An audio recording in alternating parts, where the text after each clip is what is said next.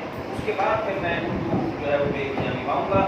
جہاں پہ سننے ہیں پنچایت، چونکہ اس کا عنوان ہی پنچایت ہے تو ہمیں پتہ ہونا چاہیے کہ اس لفظ کا میننگ کیا ہے. پنچایت لکھا ہے عموماً دیہات میں فیصلہ کرنے والے لوگوں کا گروہ ہوتا ہے، اس کو پنچایت کہتے ہیں. آپ ایک قسم کی چھوٹی عدالت کہہ سکتے ہیں. اس طرح آپ دیکھیں مختلف علاقوں کے لوگوں کا ایک خاص کلچر ہوتا ہے. آپ چلے جائیں پہاڑی علاقوں کی طرف، وہاں پہ جو ہے اس کام کے لیے جرگہ بیٹھتا ہے. یعنی کوئی مسئلہ ہو گیا، لڑائی جھگڑا ہو گئی، کوئی مقدمہ کرنا ہے تو اب جرگہ بیٹھے گا. جرگہ پہ ہوتا ہے اس علاقے کے لوگوں کے مؤذنین کا، سمجھدار لوگوں کا، اور جو اثر و رسوخ رکھتے ہیں ان کا گروہ ہوتا ہے. وہ جج ہوتے ہیں، وہ فیصلہ کرتے ہیں، اور جو ان کا فیصلہ ہوتا ہے وہ دوسروں کو ماننا پڑتا ہے، دونوں پارٹیز کو، اس کے درمیان آپس میں جھگڑا ہو رہا ہو. تو ایک قسم کی وہ چھوٹی عدالت ہوتی ہے جو کہ مقامی سطح پہ لوگوں کے مسئلے کو حل کرتی ہے. تو اس پہ لوگوں کا اعتماد ہوتا ہے. آگے ہے یارانہ، دوستی یا تعلق کو کہا جاتا ہے. ساجھے نے مل کر یا شراکت نے، اس طرح دو لوگ مل کے پارٹنرشپ جس کو آپ کہتے ہیں نا کی زبان میں، پارٹنرشپ یہ وہ ہے ساجھے دار. اس وقت مل کر یا شراکت میں، یہ بھی ہے ساجھا، مل کر آپس میں کچھ پیسے اس نے ڈال لیے، کچھ پیسے اس نے ڈال لیے، کاروبار شروع کر دیا. تو یہ پارٹنرشپ اس کا نفع نقصان بھی طے کر لیتے ہیں جو بھی ان کا آپس میں. کامل کہتے ہیں مکمل کو، کامل کہتے ہیں مکمل کو. اعتماد، بھروسہ یا یقین، بھروسہ یا یقین. آگے ہے بیٹا سونپ دینا، حوالے کر دینا. کسی کے کوئی چیز حوالے کر دینا. یہ نہیں میرا بیگ پکڑے میں اندر آیا، یہ میرے پین پکڑے میں اندر آیا، یہ میرا شاپر پکڑے میں اندر آیا، یہ موبائل پکڑے میں اندر آیا. سونپ دینا. قدر بزرگوار، والد محترم، والد یہ جمن کے والد کی طرف اشارہ ہے، شیخ جو براتی ہے. روبرو کے سامنے، روبرو کے سامنے. آگے ہے زانوے ادب تا کرنا. لفظی مطلب یہ ہے ادب و احترام سے بیٹھنا، یہاں مراد علم حاصل کرنا. پرانے اگر آپ دور کی باتیں دیکھیں اور اپنے بزرگوں سے بڑوں سے سنے، وہ کہتے تھے کہ جہاں ہم علم حاصل کرتے تھے استاد سے، وہاں ان کے ادب و احترام میں بھی کوئی کمی نہیں آتی. تو اسی کا نتیجہ تھا کہ وہ لوگ جو تھے وہ اعلیٰ اعلیٰ رتبوں پہ پہنچتے تھے. آج بھی آپ دیکھ لیں کہ پرانے لوگ جو ہیں اپنے اساتذہ کا کتنا احترام کرتے ہیں. اس دور میں بھی یہ رواج تھا کہ استاد کے جو ہے وہ بہت زیادہ احترام کرتے تھے. اونچی آواز میں بولا نہ جائے، استاد کی بات کا جواب نہ دیا جائے، اور ادب و احترام سے بیٹھا جائے. یہ ساری باتیں اس لیے ہوتی تھیں کہ با ادب با نصیب اور بے ادب بے نصیب. تو یہ میسج کا مطلب ہے ادب و احترام سے بیٹھنا، یہاں مراد علم حاصل کرنا. اس کے بعد ہے جی رکابیاں، برتن یا پیالوں کو کہا جاتا ہے. اب یہ الگو نے بڑے دھوئے، استاد کی خدمت بڑی کی، جیسا کہ اس نے کہا بڑی خدمت ہے. مانجی، صاف کی، اس طرح برتنوں کو مانجا جاتا ہے، تھوڑا سا رگڑ کر صاف کیا جاتا ہے، کوچی وغیرہ سے اس کی میل اتر جائے، برتنوں کا جو کالا پن ہے وہ اتر جائے. تو برتنوں کو مانجنا، برتنوں کو رگڑ رگڑ کر اچھے طریقے